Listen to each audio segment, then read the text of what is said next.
don Ricardo Anaya, don Luis, compañeros del presidio, amigas, amigos.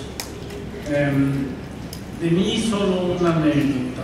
Yo siempre he dicho que me volví panista de carnet, aunque ya lo era antes, cuando me lo señaló como una obligación don Luis en la casita blanca. Él no lo recuerda, yo sí, donde hoy está la fundación, y me dijo: venga para acá, este es su lugar. Hasta ahí lo dijo, pero en efecto es el político vivo que más admiro. Para la Fundación Preciado Hernández fue un honor, es un honor haber coeditado este libro. Y es que el lector del libro tendrá en sus manos una colección amplia del intercambio de ideas y afectos entre dos hombres que han dejado huella en México. El libro, resultará especialmente atractivo para quienes compartieron con don Luis o con don Manuel algunos de los episodios de sus vidas, pues podrán asomarse, con permiso, a compartir la intimidad y la confianza que estos dos hombres crearon a través de un intenso intercambio epistolar. A este tipo de lectores, que quizás sean los menos, solo les diré que no necesitan guía de lectura y que este libro les resultará sabroso y evocador. Para la mayoría de los lectores, seguramente más jóvenes que don Luis, una pequeña guía quizá no estorbe. Destacaré algunos de los temas que más me atrajeron. El primero de ellos surge desde el prólogo, escrito por don Luis. Se trata del concepto de elecciones y del papel político y social que tienen. Dice don Luis que los episodios electorales son más que una contienda entre candidatos por el poder. Son algo más esencial e inaplazable. Son episodios de una lucha contra las necesidades que agobian a la inmensa mayoría de los mexicanos. Se trata de trabajar al lado del pueblo mismo, hombres y mujeres reales, que aquí y ahora, en su cuerpo y en su alma, sueñan y trabajan para vivir conforme a su dignidad. En la página 19 lo encontrarán. Resulta imposible no identificar este párrafo de don Luis con el texto de una carta muy temprana de don Manuel. Me refiero a la misiva del 29 de agosto del 58. Uno de sus párrafos sintetiza la visión panista del vínculo de las elecciones con la política en general. Dice: el episodio electoral termina porque es por naturaleza transitorio, pero los problemas y las necesidades y el anhelo y el deber y el derecho del pueblo no son transitorios sino permanentes y demandan de ese trabajo cada vez más permanente, más intenso, más iluminado. En la página 36, otro ejemplo de esta idea está contenida en la atenta sugerencia de don Manuel a don Luis en diciembre de 57. Dice: no es el esfuerzo para ganar una elección, esta elección próxima, es el empeño vital para obtener que de aquí en adelante todas las elecciones sean limpias y respetadas. Está en la página 253. ¿Y cuánto faltaría entonces para que este deseo alcanzara a ser realidad? Hoy nos falta todavía, porque el concepto de una elección limpia y democrática plena es no una meta. Hay ideas meta a las que se llegan y se realizan. Es una idea faro, es una idea horizonte, a la que nunca se llega, pero siempre hay que dirigirse. Uno de los conceptos que don Luis destaca como claves de lectura de este libro es el de la representación política y la democracia. Dice don Luis, una de las instituciones esenciales del sistema democrático que históricamente le dio nacimiento es una asamblea deliberante, representativa de la comunidad, y que en nombre de esta, bien salvaguarda de sus anhelos e intereses, tiene la tarea de aprobar sus programas de gobierno, vigilar su realización, exigir y revisar cuentas, demandar responsabilidades, impedir exceso o abuso de poder y garantizar, en suma, el eficaz funcionamiento de las instituciones creadas para realizar el bien común. De texto clásico. Para un panista no resultará sorpresivo encontrar en estas cartas algunas muestras de que el PAN ha sido siempre y lo sigue siendo un partido adelantado, una vanguardia.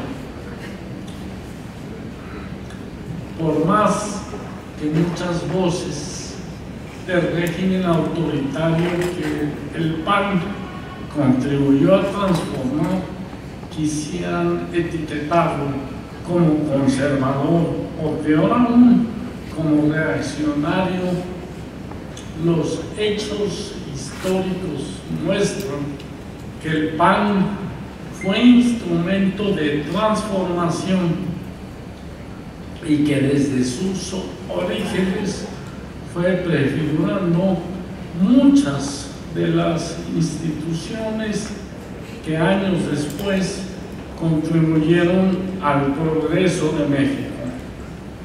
Ejemplos de este papel de avanzada y transformación se encuentran en algunas de las cartas.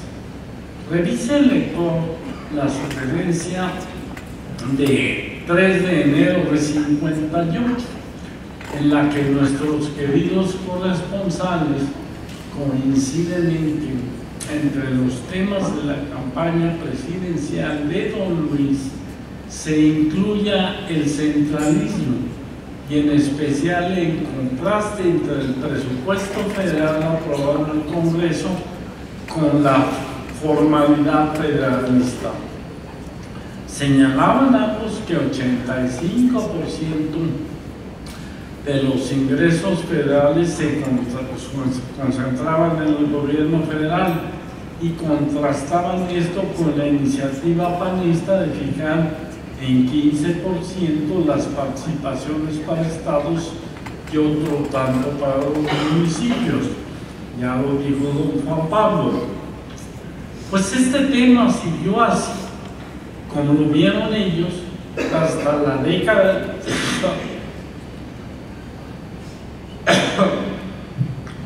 de los 80, cuando se reformó la ley de coordinación fiscal, creando el ramo 28 que regula las participaciones estatales y municipales en línea con lo que marcaron en el concepto panista de 1958. También aleccionado es el discurso del 18 de marzo de 58, obviamente sobre el petróleo. Decían que contra la consigna de ni un paso atrás que coreaban los priistas, el PAN propuso identificar los pasos adelante necesarios para que la industria petrolera nacional fuese un verdadero servicio para todos los mexicanos.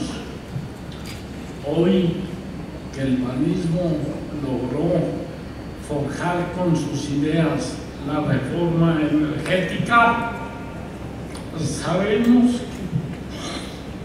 que al PAN le llevó 56 años reunir la fuerza política suficiente para que, aún sin estar en el gobierno, pudiésemos llevar a la Constitución y a las leyes las indicaciones contenidas en ese discurso. Permítanme terminar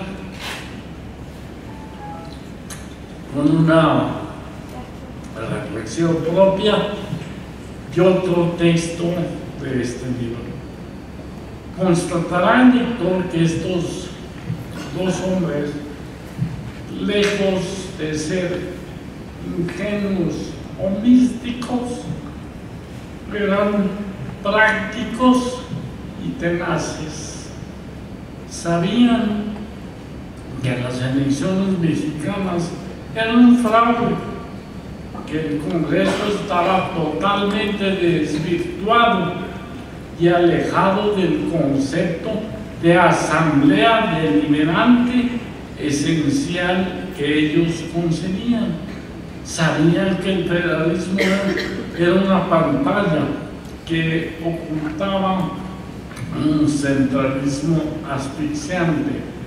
Sabían, en síntesis, que la realidad mexicana de esos tiempos era una triste simulación autoritaria de la formalidad democrática que se plasmaba en la Constitución y sobre todo de las aspiraciones y valores que ellos, como panistas de primera y segunda generación, compartían.